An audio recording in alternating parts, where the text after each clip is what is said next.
Ya, jumpa lagi dengan saya Pak GS. Kali ini kita akan membahas tentang ASEAN. Jadi hari ini kita akan membahas ASEAN atau Perkumpulan Bangsa-Bangsa Asia Tenggara. ASEAN sendiri dibentuk pada tanggal 8 Agustus 1967 di Bangkok. Jadi pengertian dari ASEAN adalah sebuah organisasi internasional yang beranggotakan negara-negara di kawasan Asia Tenggara. Nah, untuk nama lain dari ASEAN itu adalah Perbara atau Perhimpunan Bangsa-Bangsa Asia Tenggara. Nah, kita lanjut. Pelopor ASEAN, ada 5 negara pelopor ASEAN. Yang pertama ada Singapura. Jadi yang mewakili Singapura di situ ada Raja Ratnam. Terus ada negara Thailand diwakili oleh Tanat Koman, ada negara Filipina diwakili oleh Narciso Ramos, dan ada Malaysia diwakili Tun Abdul Razak, serta ada Indonesia yang diwakili oleh Adam Malik. Nah, bagaimana cara mudah untuk menghafal negara-negara pelopor ASEAN serta yang menandatangani deklarasi Bangkok ini? Maka cara mudahnya adalah saya akan buatkan sebuah akronim, jadinya seperti ini. Raja Singh, Pilih Nasi Rames, Rujak Malaysia, dan Indomilk di Taman Thailand. Jadi mudah ya, kita baca di sini Raja Singh, Pilih Nasi Rames, Rujak Malaysia, dan Indomilk di Taman Thailand. Maksudnya seperti apa? Nah, kita jabarkan. Raja Singh ini maksudnya adalah Raja Ratnam, ini dari Singapura. Pilih Nasi Rames artinya adalah Filipina diwakili Narciso Ramos. Lanjut, ada Rujak Malaysia, ini maksudnya adalah Tun Abdul Razak, adalah perwakilan dari negara Malaysia. Terus ada Indomilk, ini adalah Indonesia diwakili oleh Adam Malik. Dan terakhir ada Taman Thailand, ini maksudnya adalah Tanat Koman, ini adalah perwakilan dari Thailand.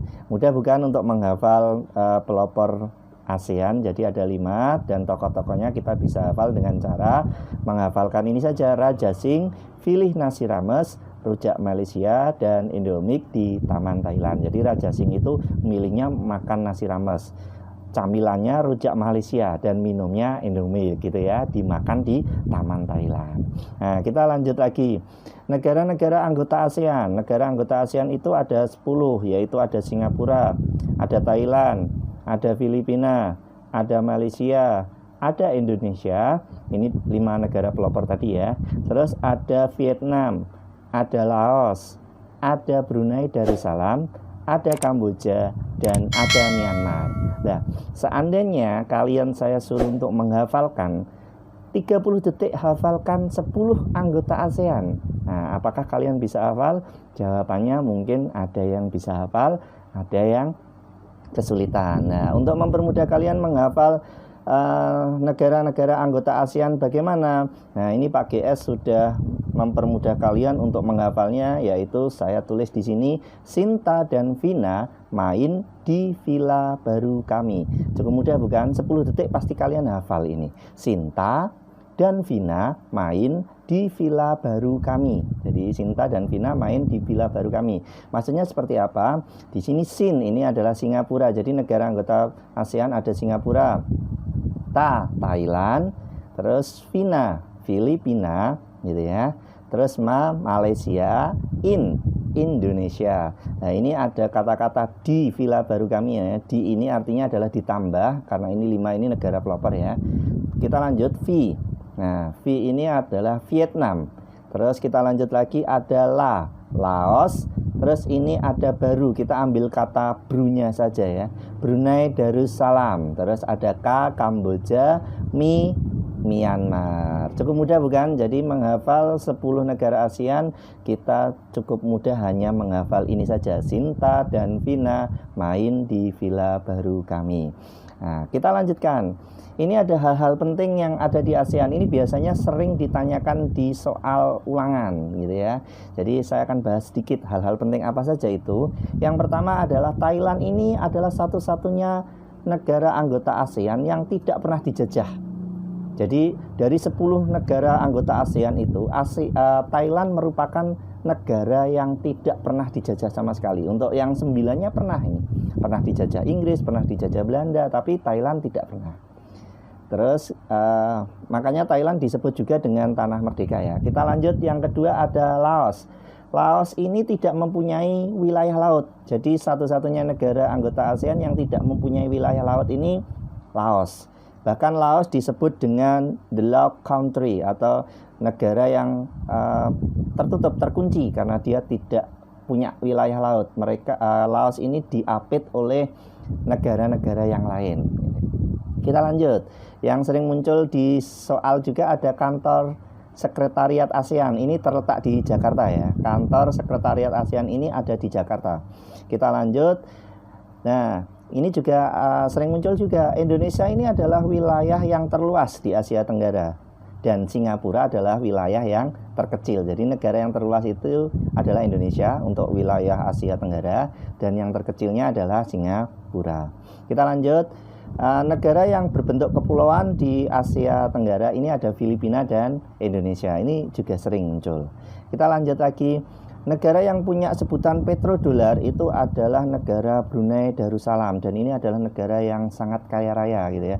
Disebut petrodolar karena sebagian besar penghasilannya adalah dari minyak bumi. Kita lanjut lagi. Ada negara Thailand lagi, ini disebut dengan lumbung padi Asia karena Thailand ini merupakan penghasil padi terbesar di Asia ya. Jadi dia disebut dengan lumbung padi Asia. Kita lanjut lagi. Ini ada lembaga penelitian padi atau IRRI, ini terletak di Filipina.